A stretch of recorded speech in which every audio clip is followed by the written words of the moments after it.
Baik, para undangan semuanya, kita tiba pada segmen tanya jawab dialog yang dialogis.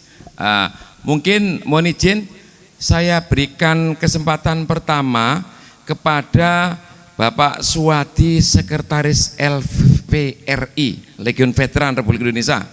Ini pelaku perang Timur Timur dulu. Bahasanya bahasa Tetun bisa, nggih? Monggo silakan.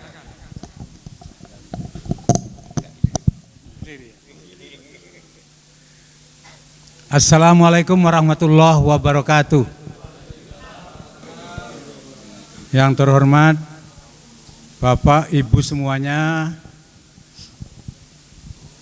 kami dikasih waktu, alhamdulillah kami dikasih kesempatan untuk berbicara atau bertanya, menyampaikan. silakan monggo, mengeluh boleh. Mumpung ada Pak Lutfi, mumpung ada Pak Sekcam. Curhat boleh, silakan. Keluarkan isi hatinya yang paling dalam. Terima kasih. Silakan. Pada kesempatan ini saya juga ingin menyampaikan tentang pejuang. Dalam hal ini kami sebagai Sekretaris LVRI Legion Veteran Republik Indonesia Kabupaten Banyuwangi melihat judulnya ini kebangsaan ya, Rumah Kebangsaan. Gesah Kebangsaan atau Rumah Kebangsaan. Kami ingin menyampaikan bahwa untuk organisasi pejuang yang disebut dengan LVRI itu banyak yang mengatakan para pejuang itu adalah yang dikenal mereka ini adalah orang-orang pejuang 45. Bahwa untuk veteran pejuang 45 dulu dalam tahun kemerdekaan 1945 jumlahnya yang tercatat di kantor Minvet itu ada 3.000. Untuk diketahui sekarang tinggal 10. Di Kabupaten Banyuwangi ini tinggal 10. Yang lainnya kemana, Pak? Yang lainnya sudah sebagian di TMP Wisma Raga Satria dan dimakamkan mungkin di pemakaman umum. Untuk diketahui di Kota Banyuwangi ini tinggal 3 orang untuk Kecamatan Kota Banyuwangi ini. Satu Bapak Muh Bahar berada di Proliman di Penganjuran, kemudian Bapak Suratno berada di Perumahan Sutri, dan satunya Bapak Sarmadi pernah tahun 59 menjadi guru SMP di SMP 1 Banyuwangi. Veteran itu di samping veteran pejuang 45, setelah kemerdekaan ternyata negara Indonesia itu masih belum selesai atau masih belum beres, masih banyak pemberontakan seperti di Irian Barat dan termasuk di kepulauan-kepulauan Indonesia yang lain. Sehingga pemerintah mengangkat veteran-veteran dari pejuang Trikora, Dwikora, dan Seroja, dan terakhir ini pemerintah mengangkat yaitu veteran perdamaian. Karena kalau pemerintah tidak mengangkat dari veteran-veteran pejuang seperti Trikora, Dwikora, Seroja, dan perdamaian, maka organisasi veteran itu ya sampai sekarang ini berarti sudah lenyap ya. Yang saya katakan tadi dari 3.000 tahun 1945 itu sekarang tinggal 10 orang. Jadi saya kira itu saja mungkin penyampaian dari kami. Terima kasih. Wassalamualaikum warahmatullahi wabarakatuh. Waalaikumsalam warahmatullahi wabarakatuh. Yang 10 orang itu masih diperhatikan oleh pemerintah, Pak? Alhamdulillah masih. Jadi masih aman ya? Aman. Semasa pemerintahan Pak Jokowi ini semakin menaik mungkin ya? Nggih, Pak. Alhamdulillah. Terima kasih kalau gitu, tepuk tangan buat Pak veteran gitu ya. Oke, berikutnya itu tadi kan gambaran tentang veteran itu bagaimana dan lain sebagainya. Sekarang kami berikan waktu untuk kawan-kawan audiens semuanya seluas-luasnya, monggo memberikan sebuah pertanyaan maupun masukan, kita buka. Monggo, saya persilakan. Monggo, silakan, Bung Slamet dulu. Ini ada bapak-bapak yang berkompeten, Kepala Bakes Bangpol, ya, kemudian dari mewakili Pak Kapolresta ada, ya. Jadi monggo kami persilakan. Kemudian ada kawan-kawan juga penggiat partai juga ada, monggo dipersilakan.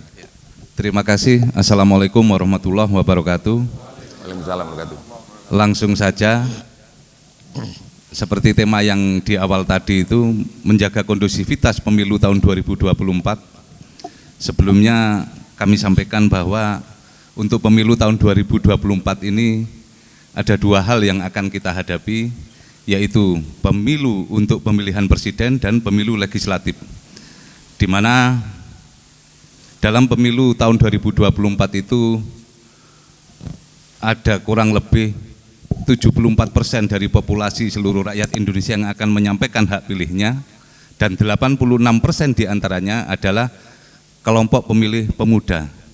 Berarti 5 tahun ke depan nasib bangsa kita itu sangat ditentukan oleh hasil pemilu yang akan datang tersebut. Kemudian kalau saya cermati dari dua hal tersebut, dua agenda kegiatan pemilu tersebut, itu ada hal yang menurut kami itu perlu adanya sebuah pencermatan, yaitu berhubungan dengan pemilihan presiden, di mana saya melihatnya dari dinamika yang berjalan saat ini itu ada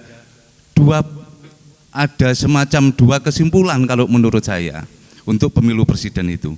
Membangun negeri apa meraih posisi, sepertinya itu dua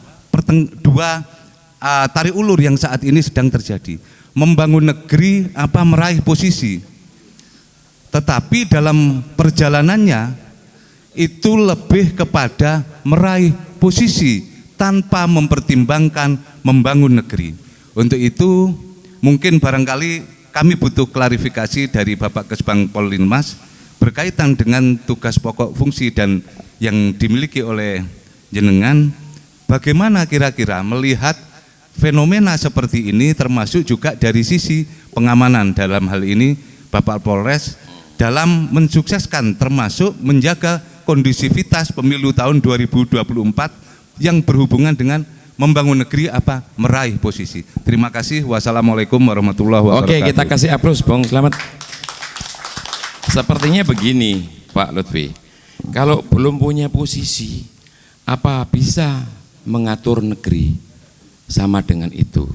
Kalau tidak jadi Pak Kapolresta, apa bisa membuat kebijakan misalkan dan lain bla bla bla bla bla begitu. Tapi nanti monggo diterjemahkan oleh Pak Lutfi, karena pertanyaannya lebih kepada Pak Lutfi maupun sisi keamanannya pada Pak Kapolresta begitu. Kami kira langsung kami berikan dulu ini biar oke, ya. Terima kasih. Melihat fenomena pelaksanaan Pilkades yang kemarin tidak jauh-jauh saya, Pilkades kemarin itu. Jadi teman-teman banyak yang incumbent yang kalahkan kemarin itu ya. Tetapi banyak pendatang-pendatang baru, sehingga mereka berkomitmen, saya akan meraih posisi untuk membangun negeri, saya meraih posisi untuk membangun desa. Karena dengan meraih posisi itu seluruh kebijakan, seluruh pikiran-pikiran dari manapun datangnya masukan-masukan itu, maka untuk membangun ini memang memiliki arti yang sangat luas gitu loh. Artinya membangun, tadi sampaikan bangunlah jiwanya, bangunlah badannya. Tapi kalau kita perhatikan fenomena teman-teman di lapangan seperti di kepala desa misalkan, sekarang atau di kecamatan, coba dari sekian anggaran itu lebih banyak pada membangun jiwa, membangun raga, banyak membangun fisik. Sehingga seperti sekarang ini stunting, semua programnya stunting. Bagaimana agar raganya ini bisa terbangun. Tetapi saya sampaikan tidak boleh lupa bahwa jiwanya harus dibangun. Maka parenting Pancasila, parenting kebangsaan mulai dari PAUD TK sudah kami mulai bersama teman-teman PAUD yang ada di desa-desa dengan kegiatan Bunga Desa.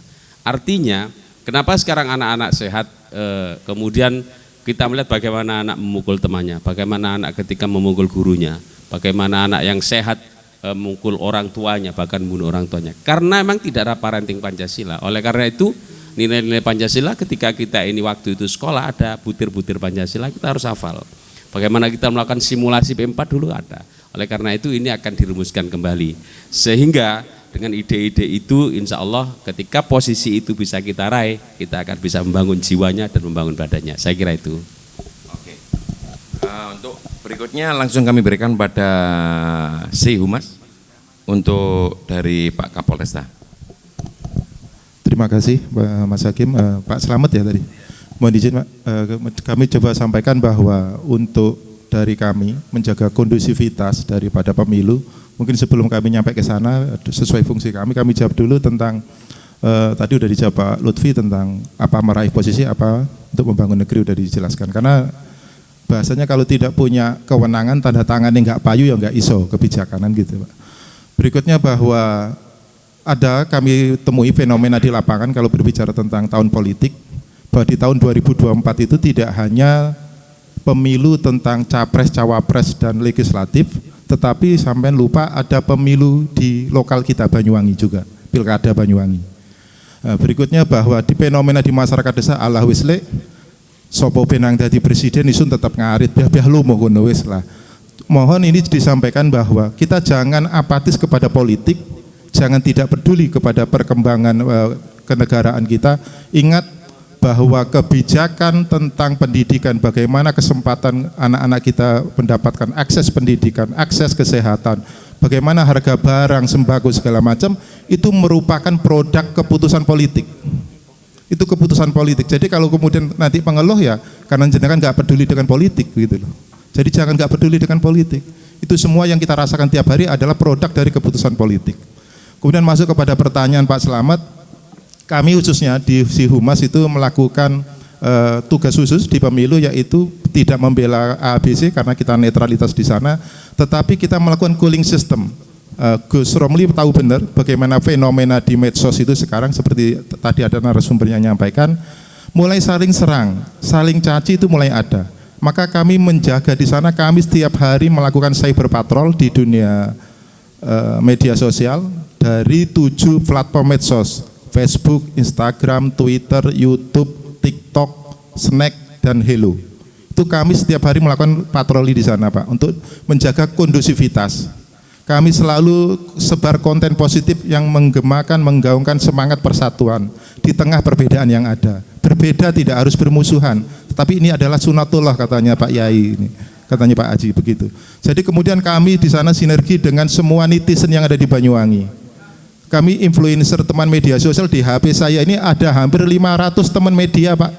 Kami nggak pilih-pilih apakah itu sudah akreditasi atau tidak, terdaftar atau enggak. Yang penting mereka punya legalitas karena mereka punya kesempatan untuk berbagi informasi kepada masyarakat. Kami mari bersama-sama jaga kondusivitas itu. Yang berikutnya kami juga ada WA group, kami sebut namanya udah 7 tahun. Di dalamnya itu isinya Forkopimda. Ada, jadi semua Forkopimda ada, kepala BUMN Sebanyuwangi ada 15 itu ada, tokoh masyarakat, camat Sebanyuwangi dan Ramil Kapolsek Sebanyuwangi di dalamnya ada. Kami sebut grupnya 4 pilar. Dulu Pak Doni yang menggagas itu sekedar komunikasi sementara say hello di WA group itu tujuannya agar dalam hal pekerjaan sinergitas lintas instansi agar lebih nyaman dan enak demi Banyuwangi yang aman dan kondusif, karena kalau nggak aman nggak bisa bangun. Mungkin gitu Pak, selamat. Siap, nggih, monggo silakan. Jadi kalau menurut kami itu ada hal yang mestinya kalau dari paparan narasumber itu disampaikan bahwa meraih posisi dulu baru kita bisa membangun negeri. Padahal justru yang terjadi di lapangan itu terjadi kontraproduktif. Karena apa? Ketika berbicara meraih posisi itu akan terjadi polarisasi, perpecahan di masyarakat yang tidak akan pernah selesai apabila meraih posisi itu diutamakan, seperti contohnya saat ini ketika terjadi pencalonan presiden.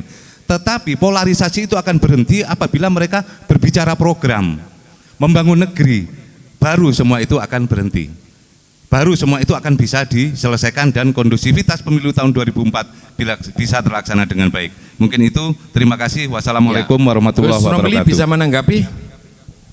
Monggo. Silakan. Iya, saya kira ada konsekuensi ya ketika ada namanya pertandingan, kemudian pemilu, ada semacam ya pro dan kontra. Kan di situ tadi kembali kepada yang disampaikan bahwa kita tidak ingin membeli kucing dalam karung. Jadi semuanya dibuka, kemudian tentu saja banyak efek ya yang muncul di situ. Tapi menurut saya ya bagaimana kita tetap harus menjaga kondisi. Ya saya setuju dengan disampaikan Bapak dari Humas Polres itu. Kemudian juga bahwa yang perlu dimunculkan adalah soal program, kompetisi soal program. Karena kalau panas-panasan ya memang namanya pertandingan kan ada. Dari voli antar kampung, sepak bola antar kampung pun juga pasti suara supporter itu meriah itu kan. Nah cuma bagaimana itu tidak berefek kepada hal-hal yang negatif. Tentu saja seperti ruang seperti ini kita bisa berkumpul meskipun berbeda aliran politik, pilihan pilpres ataupun juga pilihan partai politik, ketika masih ada ruang kita bisa bersama, kita bisa ngopi bareng, kita bisa ngobrol bareng. Ya saya setuju kalau memang acara seperti ini semakin diperbanyak, apakah dengan dukungan kultural atau juga dukungan struktural, tapi saya sangat mendukung ruang-ruang seperti ini kita bisa bicara untuk semua. Ini sangat membuat mendinginkan ya suasana. Termasuk pemilu dengan riang gembira ya, sepakat ya? Ya, sepakat. Tepuk tangan semuanya. Istimewa ini ya. Pemilu dengan riang gembira, jangan lupa ya. Oke. Cak Selamat ditanggapi dulu oleh Pak Lutfi ya. Jadi ada dua sudut pandang Cak Mamet. Jadi kalau memang idealismenya seperti itu, artinya kita ini membangun negeri tidak harus jadi pimpinan, tidak harus meraih posisi, tapi semua berhak untuk membangun negeri sesuai dengan karya, sesuai dengan kemampuan yang dimiliki. Di dalam sebuah organisasi, untuk mewarnai organisasi tidak harus jadi ketua. Itu idealismenya. Tetapi fenomena yang terjadi di lapangan, makanya saya contohkan tidak terlalu besar, misalkan kepala desa. Maka ketika seorang itu kepala desa, maka semua pikiran-pikiran, semua kegiatan di desa itu, apa yang terjadi itu semua kebijakan kepala desa. Tetapi sehingga ketika ada misalkan perangkat desanya tidak setuju, langsung bisa diganti. Kadusnya tidak setuju, ini fenomena yang terjadi di lapangan seperti itu. Tetapi idealismenya tidak seperti itu. Oleh karena itu ada dua sudut pandang, kita mau sudut pandang idealisme atau mau sudut pandang fenomena yang terjadi di lapangan. Kalau Banyuwangi ini sebenarnya alhamdulillah kondusif ya Mas ya. Artinya kalau banyak tamu-tamu ke sini tuh gambar calon-calon bupati itu sudah bertebaran di mana-mana. Kalau kita keluar kota, di Banyuwangi tidak ada Pak, tidak ada, sangat kondusif sekali, sangat bagus. Sehingga ini yang menjadikan Banyuwangi itu sebenarnya aman, meskipun tidak sama dengan Situbondo, Bondo Sepat. Padahal teman sekalian kalau tahu luas Banyuwangi itu berapa? 5.782. Itu lebih luas dari Bali Pak. Bali itu 9 kota kabupaten loh, dengan anggaran 9 kota kabupaten APBD-nya. Kita nih APBD-nya kecil untuk mentreatment, memelihara seluas ini. Itu butuh kolaborasi, butuh kebersamaan gitu. Belum lagi kalau Situbondo, Bondo banyak Maduranya. Kemudian ada Jawa. Kalau kita enggak, mulai dari Wongsorejo, Madura, kemudian Pecinan, kemudian masuk Kampung Arab, Bugis, Mandar, Kampung Melayu. Terus ini Ambon Manise ya, terus Osing, kemudian masuk Mataraman, masuk itu kita miniatur Indonesia. Oleh karena itu Pak Anas pernah menyampaikan tidak mudah loh membangun Banyuwangi ini. Makanya spiritualnya Pak Anas berarti dungone teko Mekah ngono Bang Asad ya. Ini harus kita doakan di tempat-tempat mustajabah bangun Banyuwangi. Artinya banyak kondisi seperti ini. Tidak sama kalau Situbondo Kiai Holil bicara sama Kiai Fawaid waktu itu almarhum selesai karena Madura semua enggi. Agak nih kan Mas Guntur Rom lagi. Tapi kalau depannya tidak bisa. Taretan TV. Tidak bisa. Antara Amit ya, antara Blok Agung, Berasan, Karangtoro kadang-kadang beda. Iya. Inilah bagaimana menjadikan Banyuwangi ini dengan isu-isu mulai awal, isu santet sampai isu macam-macam mulai sekarang, betul-betul luar biasa masyarakat Banyuwangi menjaga persatuan dan kesatuan. Tidak harus menjadi pemimpin, tetapi semuanya punya peran masing-masing. Idealisme seperti itu dan itu sudah terbukti di Banyuwangi. Begitu kira-kira. Oke, tepuk tangan buat Pak Lutfi. Tidak harus menjadi pemimpin untuk ikut membangun negeri, ya. Walaupun tidak jadi nanti calegnya, tidak jadi bupatinya, ya tetap harus bangun negeri. Tidak jadi kepala desanya, demikian pula. Oke, kami kira itu. Kemudian Bung As'ad, monggo. Terima kasih. Yang kedua kali bicara. Melihat Banyuwangi ini, sebentar lagi tanggal 14 Februari akan ada pemilihan Pilpres dan Pileg. Nah, yang aneh, opini di masyarakat hari ini tidak ada Pileg. Yang ada hanya Pilpres, Pilpres dan Pilpres. Contoh yang nyata saja, Bung Romli pakai kaosnya siapa? Bukan badannya sendiri. Dia harusnya memasarkan dirinya sendiri. Tetapi dia bicaranya Pilpres, Pilpres dan Pilpres. Tidak percaya diri berarti ya? Artinya gini, artinya bahwa di Banyuwangi insya Allah kondusif. Tidak bicara Pileg, tapi bicaranya Pilpres. Lebih gampang untuk diarahkan. Itu yang pertama. Yang kedua, bahwa potensi konflik itu bukan ada pada peserta, tetapi adalah pada wasit. Dijaga wasitnya, harus betul-betul netral. Tidak boleh wasit Dulurisun, Sun Belo. Yang tidak bisa seperti itu. Wasit siapapun harus netral. Ibaratnya kalau andai kata Fatimah anakku mencuri, aku potong tangannya. Tegas bahwa tidak boleh wasit bermain-main dengan peserta. Tidak boleh. Nggak boleh seperti itu. Jadi harus betul-betul netral. Dan mohon maaf Pak, nanti yang harus kita curigai itu adalah bahwa bukan peserta Pileg, tetapi adalah teman-teman di bawah, petugas-petugas di bawah. Kalau Bapak mengawasi Twitter, Facebook dan sebagainya, sekarang sudah gak ada masalah. Yang harus diawasi adalah grup-grup di WA.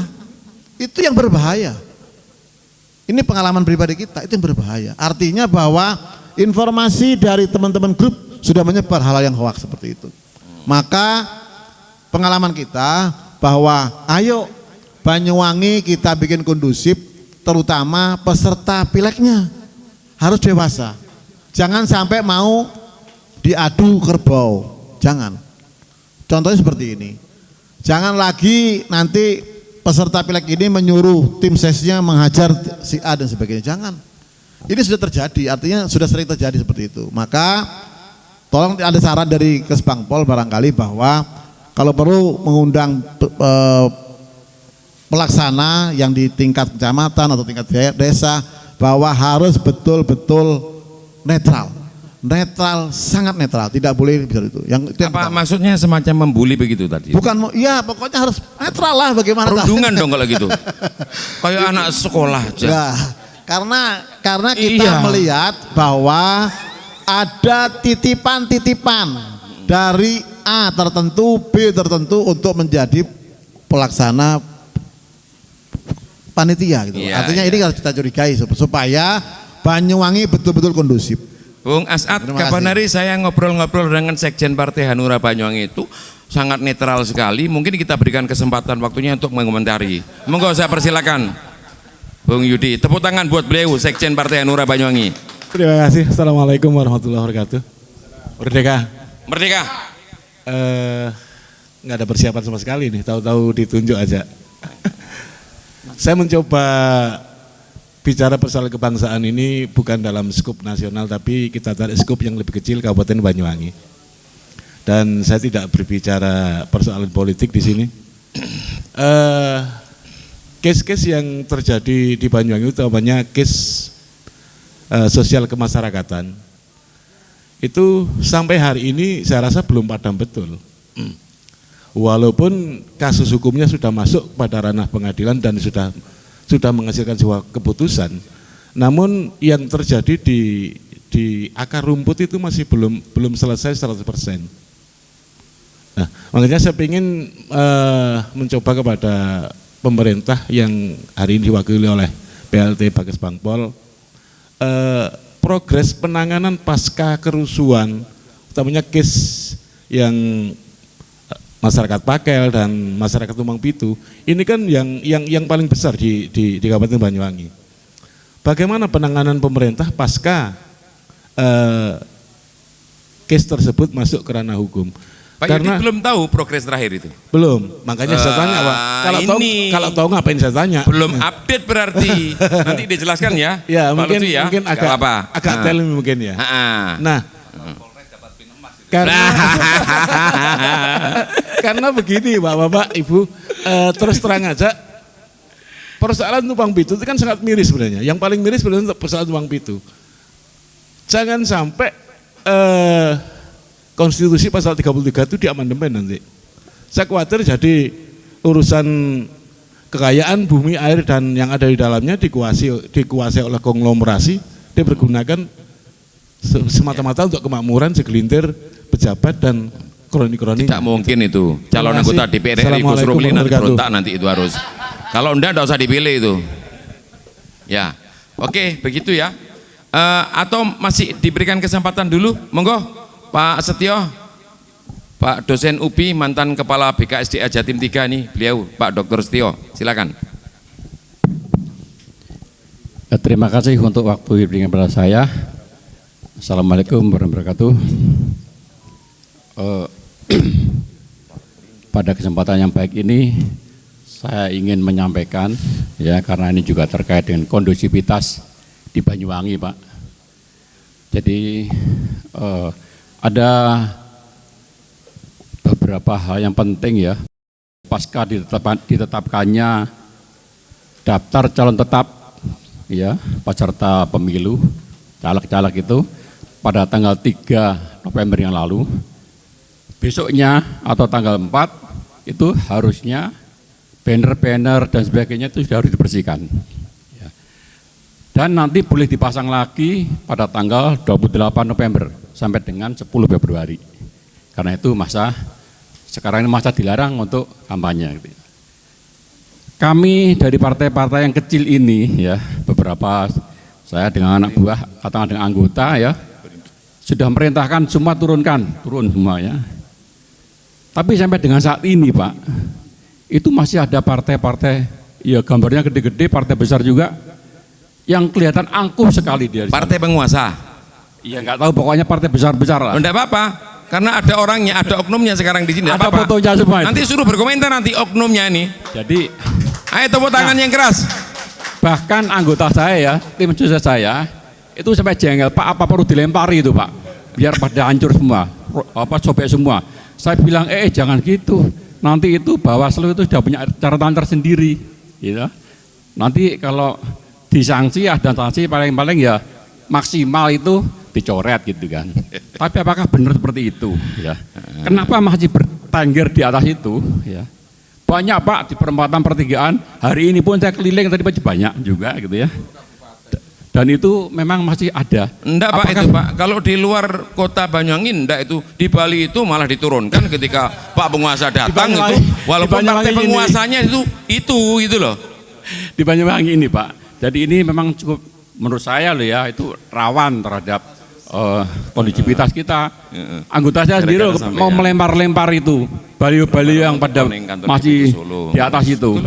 Ini kan menimbulkan konflik nanti, konflik sosial juga kan gitu loh Pak. Maksud saya ini keadilan ya, saling keadilan kan. Dan itu harus tegas Pak antara Bawaslu dengan Satpol PP-nya ini ya. Itu harus tegas. Kalau nggak gitu ribut nanti Pak polisi bingung lagi itu nanti. Ya, nanti dijawab oleh Kepala Bakes Bangpol ya. Terima kasih Pak, itu aja. Siap. Oke. Diluruskan dulu, tidak setiap banner itu menunjukkan kampanye. Ya. Kalau di situ ada kalimat ajakan, itu sudah masuk pada kampanye. Ya. Pasang gambar foto, tidak apa-apa. Nanti dijelaskan oleh Kepala Bakes Bangpol. Clearance sama beliau. Tapi saya berikan kesempatan dulu, mungkin ada Bung Ayak ini, pengusaha kita ini, bagaimana keluarnya dalam situasi seperti ini? Bisa? Enggak, lanjut kepada Pak Lutfi ya. Oke, saya persilakan Pak Lutfi. Terima kasih. Jadi peraturan KPU itu banyak mengalami perubahan. Makanya kalau ingin update, baca yang terbaru gitu loh. Artinya Kes Bangpol, Satpol PP dan Bawaslu seketika ini selalu koordinasi. Tetapi kami lakukan dengan cara-cara humanis. Itu kami lepas, tidak kami rusak, tetapi kami simpan di kantor kecamatan, nanti ambil sendiri, tolong jangan dipasang di sini. Nanti digulung lagi. Tolong ini ada ajakan, ini sudah tidak boleh. Tetapi ketika itu ucapan-ucapan, misalkan selamat Maulid Nabi apa dan sebagainya, itu tidak masalah. Oleh karena itu, insya Allah Banyuwangi memang paling bersih terkait dengan baliho-baliho. Utamanya ada ruas-ruas yang tidak boleh dipasang gitu loh. Ruas-ruas bandara, kemudian ruas-ruas. Nah ini kita perlu harus baca-baca lagi sehingga tidak nanti kadung dirusak, disawati, wah tiba nanti artinya ada laporan ini merusak, pengrusakan dan sebagainya. Jadi kira-kira itu kita perlu membaca lagi, kita perlu memahami lagi per KPU yang baru. Nanti insya Allah kami dengan Satpol PP selalu melakukan dengan humanis, tidak pernah merusak, mesti diambil dengan keadaan utuh baliho-baliho itu. Terkait dengan bisa diambil lagi, tidak dipakai untuk tutup apa gitu, tutup warung itu enggak, jangan khawatir. Ya. Kalau terkait ini Mas Yudi, kalau terkait nanti di event berikutnya nanti terkait dengan konflik yang di Tumpang Pitu dengan yang di Pakel nanti akan kita jawab di acara selanjutnya. Tetapi paling tidak ini sudah menjadi role model bahwa ini ketika saya di Kesbangpol, kami sekretaris Timdu Penanganan Konflik. Jadi setelah ada Timdu semuanya bisa terurai dengan baik. Tetapi kita harus menemukan sebenarnya yang benar itu yang mana, itu yang harus kita bela. Kasihan masyarakat kalau selalu konflik, kasihan masyarakat kalau selalu banyak mengeluarkan dana-dana perjuangan sampai tanahnya didol dan lain sebagainya. Tapi paling tidak kita harus berani bersuara di rumah kebangsaan ini. Siap. Oke, aplaus buat Pak Lutfi, istimewa sekali. Oke, Bung Setio, ada sampaikan penutupnya? Baik, dialog malam ini cukup hangat ya, jadi suasananya hangat dan lengkap, dari semua unsur ada mewakili Banyuwangi. Kita punya guyonan siapa yang bisa menjaga Banyuwangi, insya Allah bisa memimpin Jawa Timur. Siapa yang bisa memimpin Jawa Timur, insya Allah bisa ke nasional. Guyonannya begitu. Katanya Kang Hakim, tanah Jawa itu hanya ada dua, yaitu yang paling ujung barat sana, yang Sunda, yang di Banten sana ya Kang ya. Yang Banten sana, mohon maaf, yang berikutnya adalah yang paling ujung timur, pakunya di Watu Dodol ya kan. Jadi Watu Dodol dan Alas Purwo kita punya, yang kita tahunan ritual di sana ada jambore nasional para paranormal, jadi yang lebih dari normal, di atasnya yang normal di sana gitu. Jadi insya Allah Banyuwangi kondusif, yang kami minta bersama-sama menjaga kondusivitas, keamanan, ketertiban Banyuwangi. Katanya Catur Arum, bedo pilihan sing dadi paran, yang penting tetap seduluran selawase. Karena yang marek dipilih ning dhuwur reker-rekeran ngopi bareng Kang. Mosok ning ngisor ambek tonggo ambek mantune enggak nyopo. Kan enggak etis itu gitu loh. Ya biarkanlah mereka, tapi kita harus tetap peduli kepada kondisi Banyuwangi, kondisi negeri kita, karena itu semua akan berdampak kepada kita juga. Terima kasih, mungkin gitu Kang. Mungkin lain kali ngopi bareng maning gitu loh. Ya, oke. Ada moto lagi. Gak apa-apa wis pedot layangan, sementing ora pedot seduluran gitu ya. Oke, terima kasih narasumber dan para undangan semuanya.